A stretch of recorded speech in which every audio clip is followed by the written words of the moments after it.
Process अगला जो आपसे पहले मैं डिस्कस कर रहा हूँ कि जो लोगों के क्वेश्चन हैं जिसके अंदर के ये हमें प्रॉब्लम्स आ रही हैं, उन प्रॉब्लम का हल क्या है।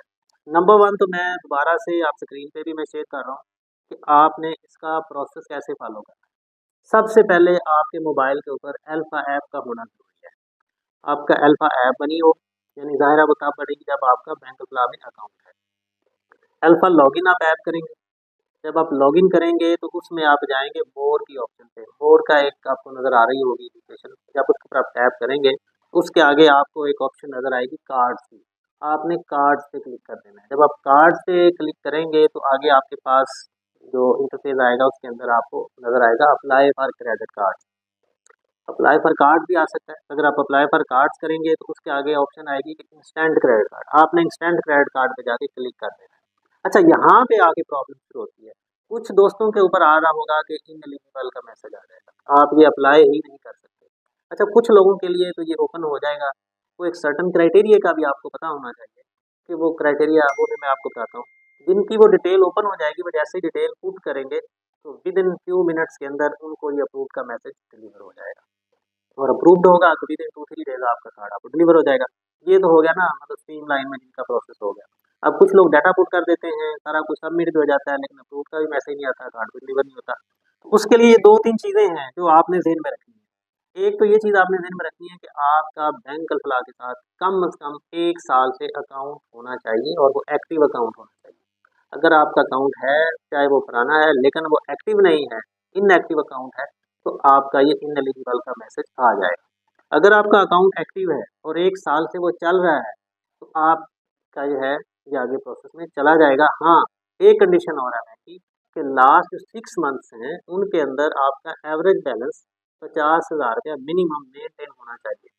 अगर ये 2 कंडीशन आप मीट कर रहे हैं तो आपकी एप्लीकेशन प्रोसेस में चली जाएगी, आप इन एलिजिबल वाले क्राइटेरिया से निकल जाएंगे। लेकिन अगर इन दोनों में से कोई भी क्राइटेरिया आपका मिस है तो आप आगे प्रोसीड ही नहीं करेंगे, वो आपको इन एलिजिबल का मैसेज दे देगा।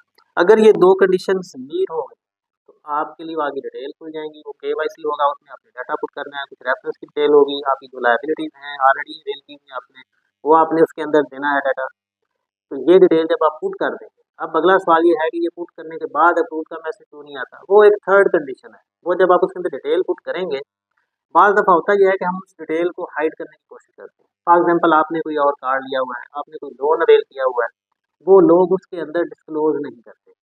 अब बैंक का एक सर्टन क्राइटेरिया है। बैंक आपको पता है ईआईसीबी भी कॉल करता है, एक डाटा चेक निकालता है जिसके अंदर आपकी किसी भी बैंक की कोई फाइनेंसिंग होगी तो वो बैंक के सामने आ जाती है। अब जब आप इस तरह की इन्फॉर्मेशन को डिस्क्लोज करते हैं तो इसलिए भी बैंक उसको आगे प्रोसीड नहीं करता। दूसरी चीज़, आपने एक्यूरेट इन्फॉर्मेशन दे दी। अब इसके अंदर फिर अगला जो ये कंडीशन है वो है आपकी डीबीआर मीट करती है। डीबीआर क्या होता है? Debt burden ratio. यानी आपकी जो स्टेटमेंट है, जो उसके अंदर एवरेज बैलेंस है, उसकी बेस के ऊपर बैंक आपकी एक सर्टन मंथली इनकम निकालता है। अब तो अगर आपकी ऑलरेडी लोन की अमाउंट इतनी है कि वो उस क्राइटेरिया की वजह से आपका डेट बर्डन बढ़ जाता है तो आपका कार्ड प्रोसेस नहीं होगा, इसलिए आपको अप्रूव का मैसेज नहीं आएगा। और अगर आपकी इनकम ठीक है, डीबीआर आप में कोई प्रॉब्लम नहीं है, तो आपका ये अप्रूव का मैसेज आ जाएगा। और अगर आपने ये डिटेल सारी पुट की हुई है तो जैसे ही अप्रूव का मैसेज आएगा आपको with in 2-3 days card deliver हो जाएगा। तो दोस्तों, ये कुछ लोगों को मैंने इंडिविजुअली भी इस चीज़ का रिप्लाई दिया था, लेकिन मैंने कहा कि ज़ाहिर है कि अगर 1-2 लोगों के ये क्वेश्चन आ रहे हैं तो दूसरों को भी इसकी दिक्कत आ सकती है। एक चीज़, आपने इसकी टाइमिंग भी बैक नहीं रखी है। उस टाइमिंग के अंदर आपने इसको अप्लाई करना है। वो टाइमिंग क्या है? सुबह 10 बजे से लेके रात 9 बजे के दरमियान में आप ये अप्लाई कर सकते हैं। तो अगर आई होप कि आपको ये चीज़ अब समझ आ गई होगी। फिर भी आपको कहीं पे कोई दिक्कत आती है, कहीं प्रॉब्लम आती है, कोई क्वेश्चन आपके ज़हन में आता है तो आप कमेंट के अंदर पूछ सकते हैं। आई होप कि इसमें क्लैरिटी हो गई होगी। एक चीज़ मैं आपको हमेशा से कहता हूँ कि आपको किसी भी प्रोडक्ट के हवाले से किसी भी इदारे से कोई कंप्लेंट हो तो आप स्टेट बैंक की कंप्लेंट मैनेजमेंट सर्विस जो है सुनवाई के नाम पे, वहाँ पे जाकर आप अपनी कंप्लेंट भी दर्ज कर सकते हैं। अगर आपको लगता है कि आपकी हर चीज़ पूरी है फिर भी आपका ये प्रोडक्ट प्रोसेस नहीं हो रही तो आप बिला झिझक वहाँ पे